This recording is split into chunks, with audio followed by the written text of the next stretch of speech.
What does that do? Does it affect my damage? That can't be right either.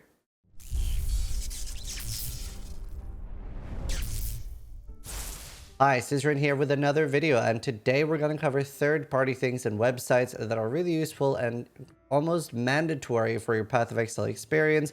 Path of Exile doesn't do a best job that it could do of explaining things in-game, so we're going to show you where you can get that information today. So, Path of Exile Wikipedias are very, very important, and everybody used to use the fandom website. However, after being sold, this is no longer really updated. So, some of the articles are 2 to 6 years old. So, I often get new players in my chat saying, like, hey, the wiki says this is true, but I have been farming here for ages and I don't think it is. Can you confirm? And I'm like, ooh, what wiki are you using? And very often when they're getting wrong information, they are sadly using the fandom wiki. There is actually an extension you can install, which will, if you click on a fandom article, just redirect you to the PoE Wiki. So I would recommend getting that. And if anything, just Google something like this: PoE Wiki Axis, PoE Wiki unique items, if whatever you're looking for, because that is very, very up to date and it's maintained by the community. And this will give you a lot of good info. Like, you can check up things like divination cards, where they drop very often. That's always updated.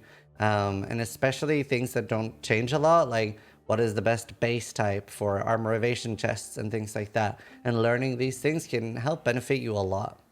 Next up, we have Path of Building. This is used for almost every single build guide, but it's incredibly useful for a lot of other things. If you see a build the streamer is playing, for example, you can just write their name and then import any characters they have, because most people play with an open profile, and it's really, really good for importing your own characters.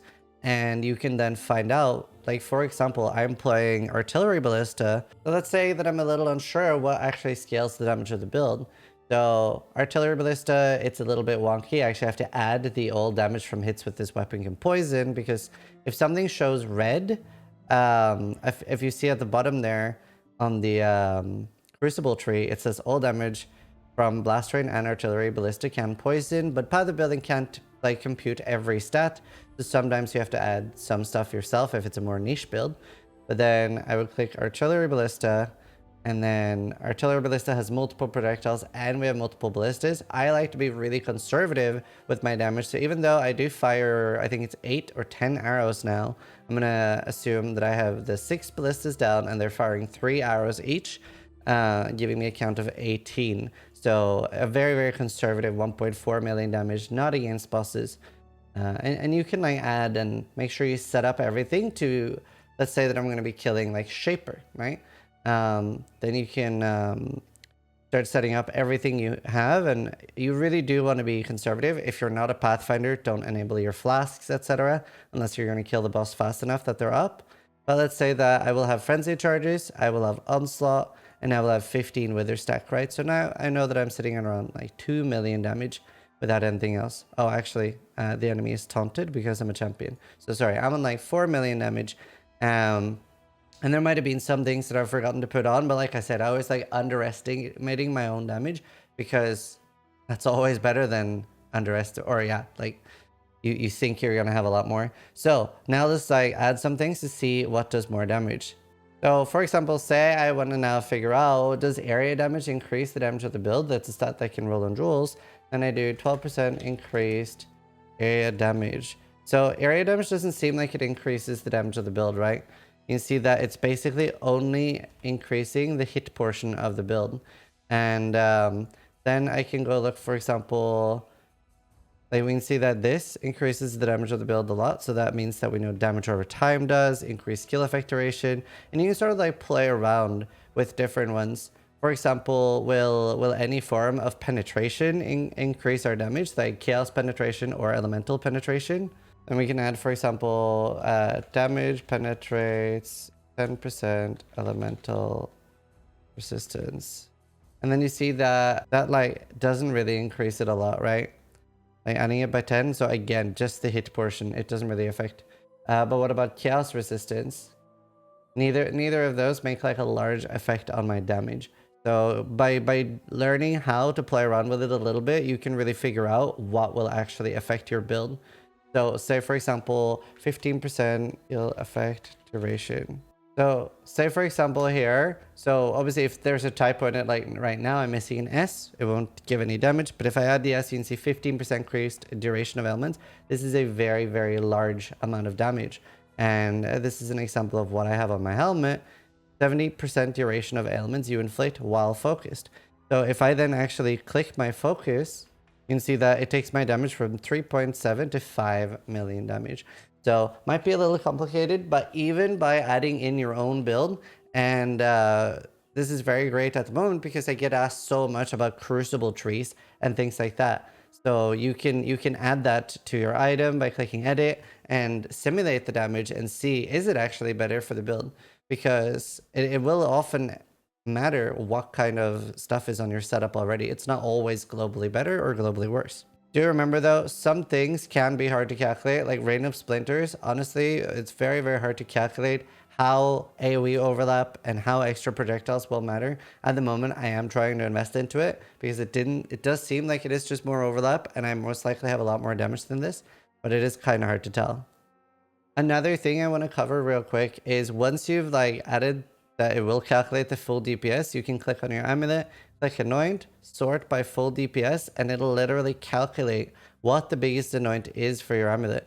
So for me, that's going to be Whispers of Doom because that will let me do Despair and Temporal Chains, giving me 2 million more damage.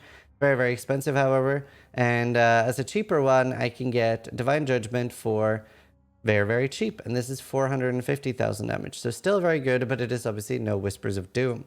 So those are some really, really good tools of Path of Building. Absolutely would recommend you use it. Next up, we have PoeDB, and this is used in a lot of different ways. You can use it for simple things like calculating what is going to roll on different jewels, or if you see here, for example, two-handed axes, I can then go in and click and look at, for example, okay, Dictators doesn't roll until item level 83, tier 1 attack speed is item level 77, and it is incredibly useful for knowing what can roll there. Then you can use it to look what can roll on the different influence ones. So obviously when you're a new player, this is very, very overwhelming, and just sticking to basic items is completely okay early. But whenever, as you progress through your Path of Exile experience, you will eventually start browsing just so you have a rough idea of what exists on different ones. And eventually you'll remember that and be like, oh, that is actually really good for my build. But knowing just that you can look this up, very, very useful. And another thing that's really good, now let's look at body armors. And if I then click on Searing Exarch implicit or Eater of Worlds implicit, I can Control F search for exactly what implicit I'm looking for, or just browse through to see what's there. So very, very good to do this before you start rolling your Ichor and Ember stuff. And another functionality that you could do, this is very useful for hardcore players, is you can literally look up what the damage a boss does, calculate the absolute possible max hit. So for example, if you're not crit immune, you would set crit chance in Path of Building to 100%, input the highest possible roll, and then see, can I tank that? And if you can, well, then you're technically immortal to that move. Next up, we have Craft of Exile, and there's some really, really good ways to use this. So you can start crafting an item from scratch, and you can copy paste your own items. So if I go in game now, and let's say this ring here is a good example. I will hold Alt, then Control, and then C. Holding the Control is like the full information copy paste. And this isn't a third-party mod or anything to copy paste. Just by holding Control C over an item, you will actually paste it, and then we can import this item, and boom, now I have my exact item, the rolls, everything, and I can now play around with it and do, for example, okay, well, what if I want to do a better life roll on this? I'm very happy with the suffixes, especially let's imagine this wasn't bad life regen. I could do, actually it's a prefix, I can do suffixes cannot be changed. And then I will not be able to do a Veiled Chaos Orb, but this is really good. It gives you warnings for 99%. Like, this is player made, so there are from time to time errors. But Nebuchadnezzar, the guy who makes the website, like really receptive to feedback and always looking to improve and update the site with anything that is a bug. And honestly, I barely ever find any. So it's very well made, great tool. And so as you see, that didn't work. Well, what can we do then? What if I want a better life roll? Then I do Reforge Life. Oh, okay, man, maybe I shouldn't do that then. If I can get this, and then I'll control Z a few times and be like, okay, how often will what are the outcomes gonna look like? How many times am I on average gonna have to do this to get a really, really good item? So it gives you a rough idea of how to craft and lets you play around with it with infinite currency. So very, very useful. It gives you a great idea because we have exact numbers on a lot of the things and how the rolling system works. So very great there. And another thing that's very good about it is the calculator. So say, for example, I want to make a cluster jewel. And a cluster jewel that I'm going to be making this league is going to be a chaos damage cluster jewel. And then I'm going to do, I want wicked pole and what else do I want? Okay, I'll take unwavering evil. And then I want, ooh, unholy grace looks great for me. And then I see, is there anything that's really good with 3 resonators that I can fossil calculate here? And there are several things that are incredibly good here. While this is an average try of 62, whereas, you know, just chaos spamming, this could take you thousands of chaos. And I want to show you one more thing that is really, really amazing.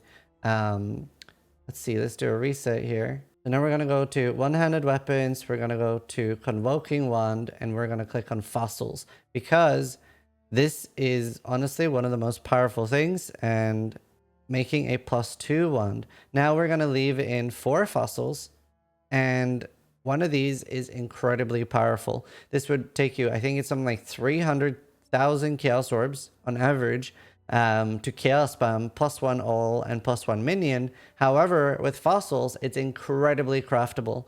So exploring some combinations like this is very, very worth to look up.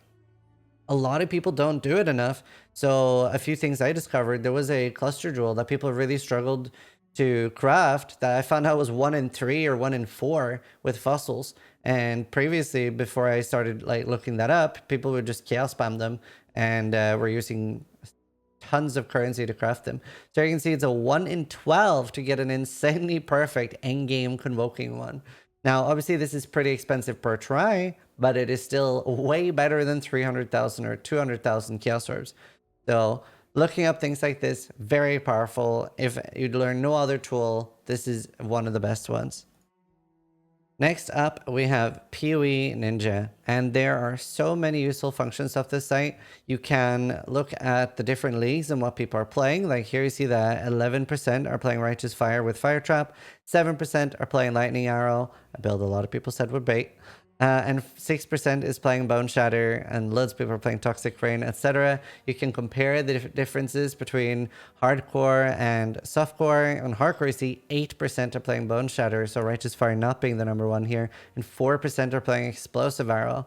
So it gives you a rough idea on what people are doing. And if you are looking, like, let's say you want to play a bit of a more niche build and you're not 100% sure how to do it, you can search, okay, there are people playing Viper Strike. Let me look up, and then looking up on softcore can be really, really useful as well. So let me look up on softcore what people are playing, and then you can browse and look at their damage. You can even sort by damage. Do remember, sometimes people will do things in like just to be higher here. So they will do things that, well, this is obviously never going to be up when you need it, but it'll look really good in Path of Building, really good in PoeNinja. So look through a few builds, but now we can look at this guy here and be like, ooh, okay, he's using Covenant, right? That might be something I want to really look into for my build then.